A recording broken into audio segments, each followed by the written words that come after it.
Hey guys, welcome to Think Forward. This is Shrestha and today I'll talk about population growth and different parameters related to it. So let's talk about it.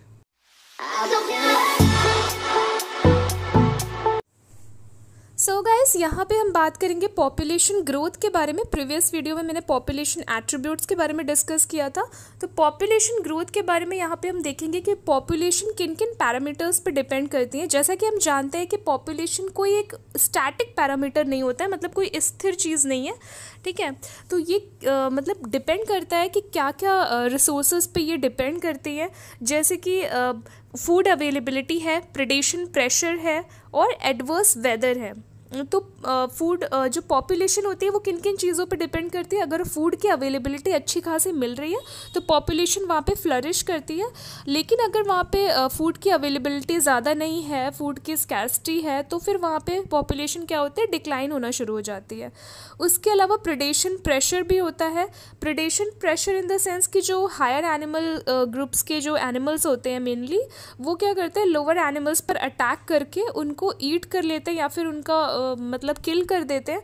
तो इसकी की वजह से अगर वहाँ पे predation का खतरा ज़्यादा होगा या प्रेडेशन प्रेशर ज़्यादा होगा तो वहाँ भी कोई एक स्पेसिफिक पॉपुलेशन डिक्लाइन होना स्टार्ट हो जाएगी। उसके अलावा एडवर्स वेदर भी बहुत इंपॉर्टेंट रोल प्ले करता है कि अगर क्लाइमेट अगर फेवरेबल नहीं है तो कोई भी एनिमल हो, वेदर इट इज़ ह्यूमन और इट इज़ लोअर एनिमल्स, वो क्या होगा, एडवर्स वेदर पे सर्वाइव नहीं कर पाएगा। क्लाइमेट उनके अकॉर्डिंग होना चाहिए पॉपुलेशन को फ्लरिश करने के लिए। तो वहाँ पे क्या होगा, पॉपुलेशन ग्रोथ धीरे धीरे डिक्लाइन होना स्टार्ट हो जाएगी, कम होना स्टार्ट हो जाएगी। उसके अलावा जो पॉपुलेशन डेंसिटी होती है, जो कि मेनली पॉपुलेशन साइज़ हम कह सकते हैं या पॉपुलेशन डेंसिटी कह सकते हैं, वो क्या आइडिया हमें देती है कि पॉपुलेशन फ्लरिश कर रही है या डिक्लाइन कर रही है। दो में से एक कंडीशन होगी। उसके अलावा एक तीसरी कंडीशन और होती है जो मैंने प्रीवियस वीडियो में बताया था कि स्टेबल, नियरली स्टेबल होती है पॉपुलेशन जब, ठीक है।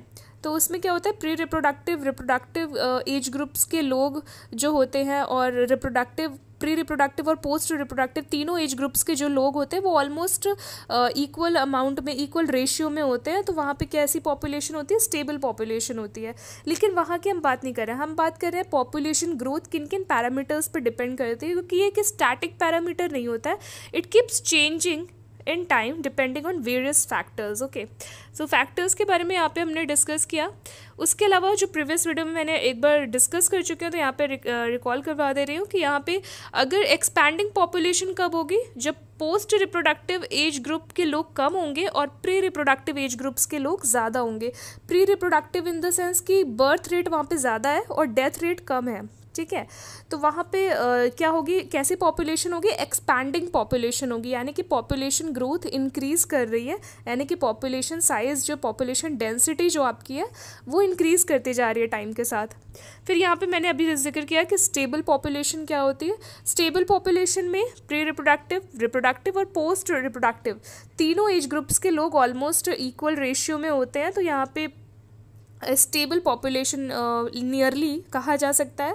उसके अलावा डिक्लाइनिंग पॉपुलेशन में क्या होता है, डिक्लाइनिंग पॉपुलेशन में आप समझ ही गए होंगे कि पोस्ट रिप्रोडक्टिव एज ग्रुप्स के लोगों की संख्या ज़्यादा होगी, यानी कि जो ऐसे एजेड लोगों की संख्या ज़्यादा होगी, जिसके बाद में डेथ रेट वहाँ पे ज़्यादा हो जाएगी। और यहाँ पे आप देख रहे हैं ना कि बर्थ रेट कितना कम है, डेथ रेट के अकॉर्डिंग बर्थ रेट काफ़ी कम है। तो पॉपुलेशन धीरे धीरे क्या होना शुरू हो जाएगी, डिक्लाइन करना स्टार्ट हो जाएगी। तो ये तीन टाइप के पिरामिड, एज पिरामिड्स के बारे में हमने डिस्कस किया था। उसके अलावा जो मैंने बताया कि पॉपुलेशन ग्रोथ जो है या पॉपुलेशन साइज जो है डिफरेंट पैरामीटर्स पर डिपेंड करती है। तो यहाँ पे जो पॉपुलेशन होती है वो टाइम के अकॉर्डिंग फ्लक्चुएट जो कर रही है वो किन किन चीज़ों पर डिपेंड करेंगी। 4 बेसिक प्रोसेसेस होती हैं, कौन कौन सी, natality and immigration and mortality and immigration, ठीक है। दोनों में डिफरेंस क्या होता है उसके बारे में हम देख लेते हैं कि नैटिलिटी, इमिग्रेशन, मोर्टेलिटी और इमिग्रेशन क्या होते हैं। तो देखिए यहाँ पे नैटिलिटी में क्या होता है, नैटिलिटी मीन्स बर्थ रेट, जो भी आपका बर्थ रेट है, जैसे कि हम इसे कह सकते हैं कि it refers to the number of births during a given period in the population that are added to the initial density. जो आपकी इनिशियल डेंसिटी थी उसमें जितने भी टाइम पीरियड के साथ जितने भी बर्थ रेट के बाद जो बच्चे ऐड होते जा रहे हैं, या फिर हम कह सकते हैं जो पॉपुलेशन की जो बर्थ रेट है वो क्या हो रही है, इनिशियल डेंसिटी में ऐड होते जा रहे हैं आगे की न्यू जनरेशन, तो वो क्या कहलाती है, नेटिलिटी कहलाती है, बर्थ रेट कहलाती है। ठीक है, नंबर ऑफ बर्थ्स कह सकते हैं in a given period of time. उसके अलावा मोर्टेलिटी आप समझ गए होंगे, it is the number of deaths in the population during a given period. कितने गिवन पीरियड ऑफ टाइम में पॉपुलेशन में से कितनी डेथ रेट हुई जा रही है और पॉपुलेशन से कितने लोग डिक्लाइन किए जा रहे हैं, तो कह सकते हैं कि नंबर ऑफ डेथ्स है इन the population during a given period. Next है immigration. It is the number of individuals of the same species that have come into the habitat from elsewhere during the time period under consideration. For example, मान लीजिए ये कोई island है, ठीक है, और यहाँ पे पूरा पानी है। तो आइलैंड अगर है और यहाँ पे कोई बाहर से लैंड से कोई एनिमल आके यहाँ पे आ जाता है तो इसे क्या कहा जाएगा, इमिग्रेशन कहा जाएगा, कहीं और से, एल्सवेयर। ठीक है, कहीं और से आके किसी और हैबिटेट में आके अंदर एंटर कर गया तो वहाँ की पॉपुलेशन क्या होगी, बढ़ जाएगी। तो आप समझ गए होंगे immigration leads to the increase in population size. Okay, then next is immigration. इसका मतलब भी समझ गए होंगे, कोई लैंड से अगर कोई एनिमल वहाँ से उस हैबिटेट को छोड़कर ही चला जाता है और दूसरे हैबिटेट में चला जाता है तो इस पार्ट के लिए वो चीज़ क्या कही जाएगी, इमिग्रेशन कही जाएगी। तो कह सकते हैं कि it is the number of individuals of the population who left the habitat and gone elsewhere during the time period under consideration. ठीक है, तो यहाँ से क्या होगा, एनिमल दूसरी जगह चला गया उस हैबिटेट को छोड़कर, उस वास स्थान को छोड़कर, तो उसे क्या कहा जाएगा, इमिग्रेट कर गया है वो एनिमल। ओके, तो यहाँ पे हम एक आइडिया ले सकते हैं कि पॉपुलेशन ग्रोथ किन किन पैरामीटर्स पे, जो 4 पैरामीटर्स मैंने डिस्कस किया उसमें कैसे डिपेंड कर रहा है। तो देखिए यहाँ पे ये पॉपुलेशन डेंसिटी आपका अगर मिडिल में रख दिया जाए तो नेटिलिटी क्या कर रही है, पॉपुलेशन को इंक्रीज कर रही है। जो आपका बर्थ रेट है उसकी वजह से पॉपुलेशन डेंसिटी क्या हो रही है, इंक्रीज हो रही है। और मॉर्टेलिटी की वजह से पॉपुलेशन डेंसिटी क्या हो रही है, डिक्रीज हो रही है, इसलिए यहाँ पे माइनस का साइन हो गया। उसके अलावा इमिग्रेशन का मैंने बताया कि किसी और हैबिटेट से अगर कोई एनिमल हमारे हैबिटेट में आ जा रहा है फॉर एग्जांपल, तो वो क्या करेगा, पॉपुलेशन साइज को इंक्रीज करेगा। ठीक है, और इमिग्रेशन में क्या होगा कि किसी एक पर्टिकुलर हैबिटेट को छोड़कर दूसरे हैबिटेट में चला गया तो वो क्या कहा जाएगा, इमिग्रेशन कहा जाएगा, इसलिए वो पॉपुलेशन डेंसिटी के साइज़ को डिक्रीज़ कर रहा है। ठीक है, एक्चुअल में क्या होता है कि ये मान लीजिए 2 डिफरेंट हैबिटेट्स है। अगर कोई एनिमल यहाँ पर रह रहा था और वो यहाँ से यहाँ पे चला गया तो उसे हम कहेंगे इमिग्रेशन इसके लिए, लेकिन यहाँ के लिए हम क्या कहेंगे कि वो आया है उस हैबिटेट में। ठीक है, तो इस टर्म के लिए भी यहाँ पे क्या हो जाएगा, इमिग्रेशन टर्म ही यूज़ करेंगे, बस उसका डिफरेंट टर्म्स रख दिया गया। इस हैबिटेट के लिए तो वो इमिग्रेशन ही कहा जाएगा, लेकिन इस हैबिटेट के लिए वो क्या कहा जाएगा, इमिग्रेशन कहा जाएगा। Okay, so this is antagonistic to each other.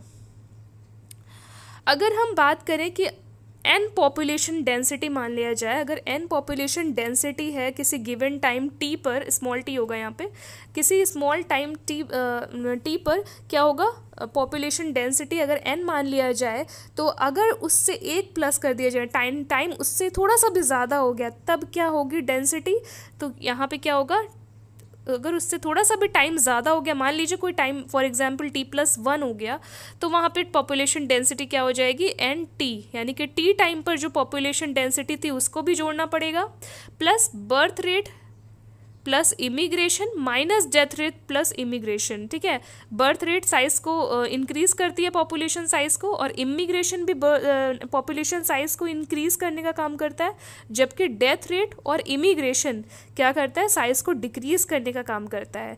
इसलिए अगर बर्थ रेट और इमिग्रेशन ज़्यादा है तो पॉपुलेशन साइज क्या होगी, इंक्रीज करेगी, और अगर डेथ रेट और इमिग्रेशन ज़्यादा है तो पॉपुलेशन साइज क्या करेगी, डिक्रीज करेगी। ठीक है, क्लियर हो गया। फिर अगर यहाँ पे 2 टर्म्स और आते हैं कि अगर नॉर्मल कंडीशन है तब तो जो मोस्ट इम्पॉर्टेंट इन्फ्लुएंसिंग फैक्टर है जो पॉपुलेशन डेंसिटी में, वो बर्थ और डेथ रेट ही होगा नॉर्मल कंडीशंस में। लेकिन कुछ स्पेसिफिक कंडीशंस होती हैं, जैसे कि कोई नया हैबिटेट है और उसको अभी अभी कॉलोनाइज्ड किया गया है, तो इमिग्रेशन जो होता है वो सबसे ज़्यादा पॉपुलेशन ग्रोथ सबसे ज़्यादा इमिग्रेशन पर डिपेंड करेंगे रादर देन बर्थ रेट। जैसे कि कोई नया आइलैंड है, इस पर कोई एनिमल वगैरह क्लियर नहीं है। तो यहाँ पर जो पॉपुलेशन साइज़ इंक्रीज जो सबसे ज़्यादा करेगी वो किसकी वजह से करेगी, इमिग्रेशन की वजह से, डबल एम, ठीक है। कोई एनिमल यहाँ पर आए, इस पर डिपेंड करेगी पॉपुलेशन साइज़, तभी वो क्या होगा, पॉपुलेशन साइज़ इंक्रीज़ करेगी, क्योंकि यहाँ पे कोई एनिमल तो था नहीं जो बर्थ रेट पर इंक्रीज डिपेंड करे, ठीक है। तो बर्थ रेट से ज़्यादा यहाँ पे किस पर डिपेंड करेगी, इमिग्रेशन पर डिपेंड करेगी। So this is all for today. In the next video I will discuss about growth models of population. So stay tuned. Thank you so much.